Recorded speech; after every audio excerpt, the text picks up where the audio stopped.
आप आ गई। देखिए ना महारानी, महाराज को क्या हो गया महारानी, देखिए ना, देखिए। महाराज को क्या हो गया है? उठिए महाराज।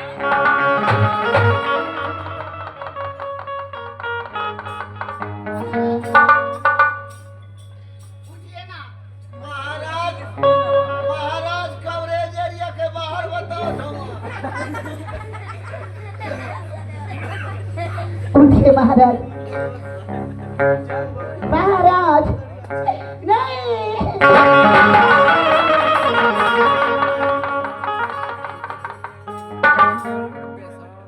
और छोड़ी गईला हमें मझधार ये शादी पढ़ने वाला।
महारानी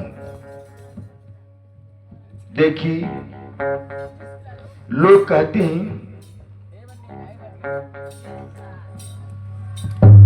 प्रभु की महिमा अपरंपार है। जो होना था सो हो गया, अब रोने धोने से कुछ नहीं होने वाला है। दरबारी महारानी को समझाओ।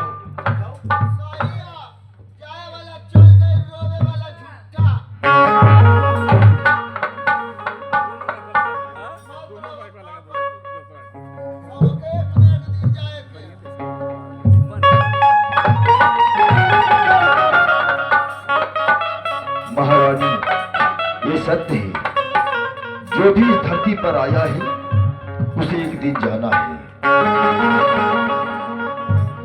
देखिए अब रोने धोने से कुछ नहीं होने वाला है। दरबारी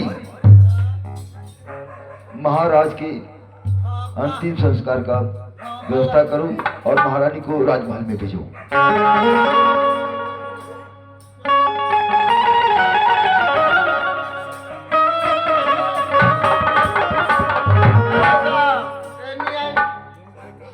मान लिया अब अंतिम संस्कार कर ही के बाद मान लिया जो अंतिम संस्कार हो जाए तो फिर दूध होई। आए कहो साहेब, मंत्री साहेब, फिर दूध होई और दूधवा की बाद खौरो होई। बिल्कुल होगा, क्यों नहीं होगा। अब खौरे की बात काम आ कमावा सत्य ही। कमावा की बात तो बरखी मने ले तो बरखिया में बताई पीएससी बनवाई ना। अरे बहुत देखो सिर्फ तुम्हें खाने की पड़ी रहती है। कहाँ मछली बन रहा है, कहाँ मुर्गा बन रहा है, जब देखो तुम्हें खाने की पड़ी रहती है।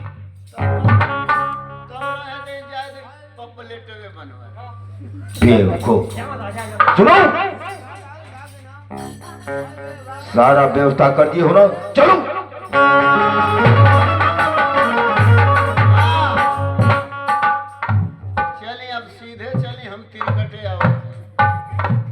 आई कहानी पर ध्यान बनौले रहो।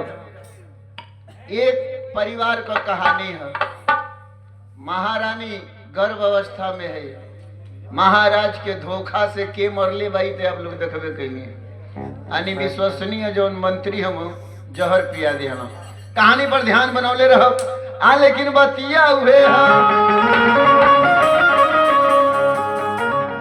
कि दे दहा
महारानी की कोख में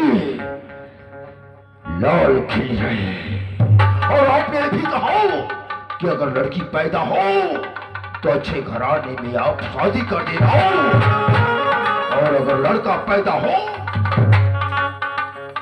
तो उसे यहाँ का राज और ताज देकर यहाँ का हमारा हाथ बना देना और मैं सारी जिंदगी आपका गुलामी करूंगा।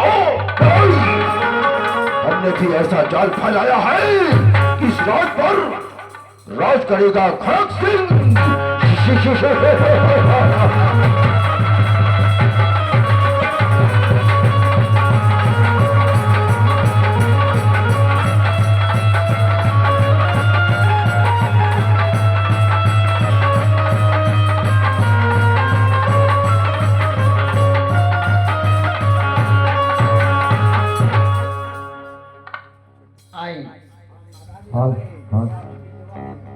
ताड़ी पिए बतरना बड़े लोग ताड़ी पिए लें। बहुत लोग ताड़ी को पीते हैं साहब। ताड़ी में कितना विटामिन होला ई बड़ा कम में आप लोग जानत होइबा। नशा का दुए गो सीढ़ी होला ए मार साहब, पहला ताड़ी और दूसरा बीड़ी, ये सीढ़ी है नशा का। जे ताड़ी या बीड़ी मुंह में लगाओ लेकिन एक दिन आगे बढ़ जाई। जे ताड़ी पियत हुई विटामिन पर तनी गौर करी, ताड़ी पियबा तरना पैबा, ताड़ी पियबा तरना पैबा, हो जाई रुसवाई। आ ध्यान लगा के देखिए सरकार तो बहुते गंदा जीव जंतु हाड़ा मधुमक्खी ये सब ताड़ी का विटामिन हो। गौर करी, घरे खाना निकलाता भूल से अगर दाली में माछी गिर गई बा, आज ये खाता उनके लौकी गई, जब उथरिया में दाली में माछी देखिए तो कहीं आई दाली हटाओ।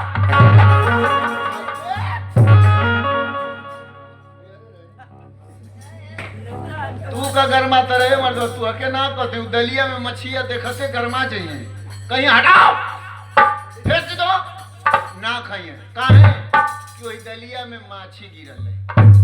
लेकिन जब उहे आदमी ताड़ी पिए जाला तो उनकी समहना में छाना नमन आधा से तो बेसी सर्वमूल हाड़ी हाड़ में उनकी समहना में छनाई आ छना के उनकी अग में चप दे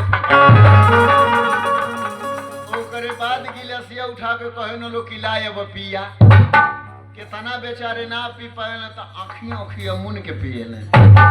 तो जीव जंतु हाड़ा मधुमक्खी सब ताड़ी में डूब मरी जाई। आ हो तो सुबेरे कौआ गुह लपेटे ठोड़ हिला के उड़ी,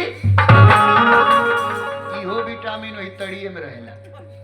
के ना जानेला कि कौओ ताड़ी पियलो से, सिवान सब खाली रहेला, ना जाने कहाँ कहाँ से मुंह लगा लगा मुंह सूस खाना सो मांसाहारी होने कौआ मामा कहीं ना खोद खोद के आके खूब वही लवनी में धोवत हो तो सुबेरे कौआ गुह लपेटे ठोड़ हिला के उड़ जाई। आप पासी लवनी लेके उतरे, पीछे से हवा खुली, इहो विटामिन वही तड़िए में रहेगा। आप लोग देखले होई बा लबनिया में तड़िया मारे गजुआई लहला, मारे गजुआई लहला, कितना तो गजवा लबनिया से फक फक बहरे गिरेला। वो गजुआइले के वो कारण होला, हमके तो लगेला कि यही में लटकौले रहे न लोग। अब मुश्किल से ये देहिया से एक के भी तक फर्को रहेला तड़िया से। हमके लागेला कि तरकुलवा पर से तड़िया लेके लबनिया में उतरत का इतना जोरदार प्रेशर पड़ जात हुई कि लबनिया में तड़िया खदखदा के गदुआ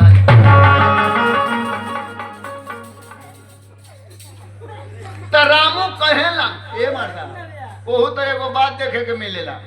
जवने आए देखी ई बाबू हम बाबू के तरफ से भैया हम जानते बाबू हम देखले में तो ना भैया लगता हूँ, बाबू नहीं आता हम। ये 10 रुपए का सम्मान आया है बाबू के तरफ से। नशा नाश हो, कोनो नशा से दूरे रहे के चाहिए। जे नशा कोइले बा तनी उनका नजर उठा के स्थिति देख लें। ये 10 रुपए का सम्मान भैया के बाबू के नमस्ते प्रणाम।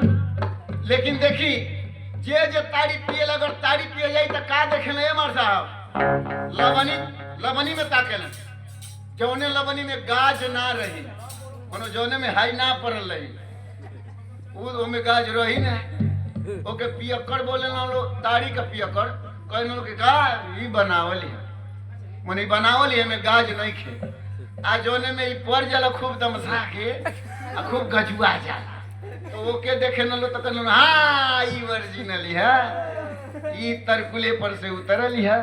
ये मार साहब उ गइल का हाँ बंझा का बेचारा बहुत खोजेला आउट होला की हवा कोई न के हमके फड़ताले के मत दी। हाँ जान गई कि कुछ कही से भाग गई। वो इतना लाजाधुर है, इतना लाजाला कि कहीं पाती में जाई अगर खाए बैठ गई बा हमारे संगे मार साहब इतना लाजादू रह मान लिया तो पूजा पाठ बा कहीं कहीं तिलखी उलखी में बिया वो बड़ा हमन में चलता प्यास पपलेट मुर्गा ही चलते बा बेचारा जब बैठी अब वही पतलवा में ले लाई रही तले बल्टिया लोग भैया इतना लाजादू रह कि मांगे लेना आई अब हम चलो तानी जा तानी अब कहानी पर ध्यान बनौले रही लेकिन बतिया हुए है